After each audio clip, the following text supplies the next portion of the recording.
अस्सलाम वालेकुम, वेलकम करते हैं गल्फ़ ख़बरें चैनल में। अभी सऊदी अरेबिया के अंदर 6.1 मैग्नीट्यूड का ज़लज़ला आ गया।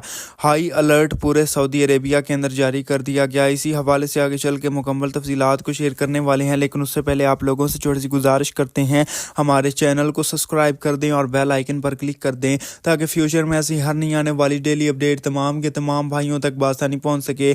और इस वीडियो को लाजमी तौर पर ज़्यादा से ज़्यादा शेयर भी कर दें। सऊदी अरेबिया के अंदर मक्का मुकरमा, मदीना मुनव्वरा, जद्दा, रियाज, हाइल, तबूक, अल-जूफ, मदीना मुनव्वरा समेत दीगर रीजन्स के अंदर अभी 6.1 मैग्नीट्यूड का और कहीं पर हल्के ज़लज़ले के झटके महसूस किए गए हैं। खास तौर पर मक्का मुकरमा के अंदर इस वक्त रेड अलर्ट जारी कर दिया जा चुका है। काफ़ी ज़्यादा नुकसान हुआ है। आप लोगों को बताते चले, एक घर गिरने की वजह से 6 अफराद अल्लाह को प्यारे हो चुके हैं। उसके अलावा आइंदा 24 घंटों का भी रेड अलर्ट जारी कर दिया गया है और तमाम लोगों को ये हुक्म जारी कर दिया गया है कि हर किस्म के हालात से निपटने के लिए तैयार रहें, क्योंकि अगले 24 घंटों के दौरान किसी भी वक्त ज़लज़ला आ सकता है।